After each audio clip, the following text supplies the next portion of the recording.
جو حرام کما رہا ہے اس کو پتہ ہے میں حرام کما رہا ہوں، جو نماز چھوڑ رہا ہے اس کو پتہ ہے میں نماز چھوڑ رہا ہوں، جو جھوٹ بولتا ہے اس کو پتہ ہے میں جھوٹ بول رہا ہوں، جو حرام دیکھتا ہے چھپ چھپ کر اس کو پتہ ہے میں حرام دیکھتا ہوں۔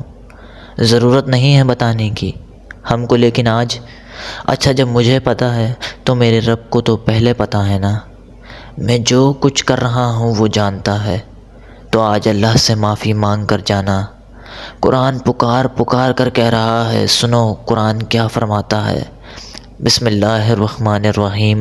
السلام علیکم۔ کل نفس ذائقۃ الموت وانما توفون اجورکم یوم القیامہ فمن زحزح عن النار وادخل الجنۃ فقد فاز وما الحیاۃ الدنیا الا متاع الغرور۔ یہ ایک آیت ہے میرے پیارے ویورز۔ اس آیت میں پہلے تو یاد دلایا قرآن کہتا ہے ہر جان موت کا مزہ چکھنے والی ہے، اور قیامت کے دن تمہیں تمہارے اجر پورے دیے جائیں گے۔ نیکیاں کرو گے اس کا اجر بھی ملے گا، گناہ کرو گے خطائیں کرو گے رب ناراض ہوگا، اس کی سزا بھی ملے گی۔ کیا فرمایا؟ جیسے آگ سے بچا لیا گیا اور جنت میں داخل کر دیا گیا وہ کامیاب ہے۔ ہم کہتے ہیں نہیں، جس کے پاس 1000 گز کا بنگلہ ہے وہ کامیاب ہے، جس کے پاس اتنی بڑی گاڑی ہے وہ کامیاب ہے، جس کے اتنے فالورز ہیں وہ کامیاب ہے، جو اتنا مشہور ہے وہ کامیاب ہے، جس نے اتنے ملکوں کے وزٹ کرے وہ کامیاب ہے۔ میں اور آپ کون ہوتے ہیں کامیابی طے کرنے والے؟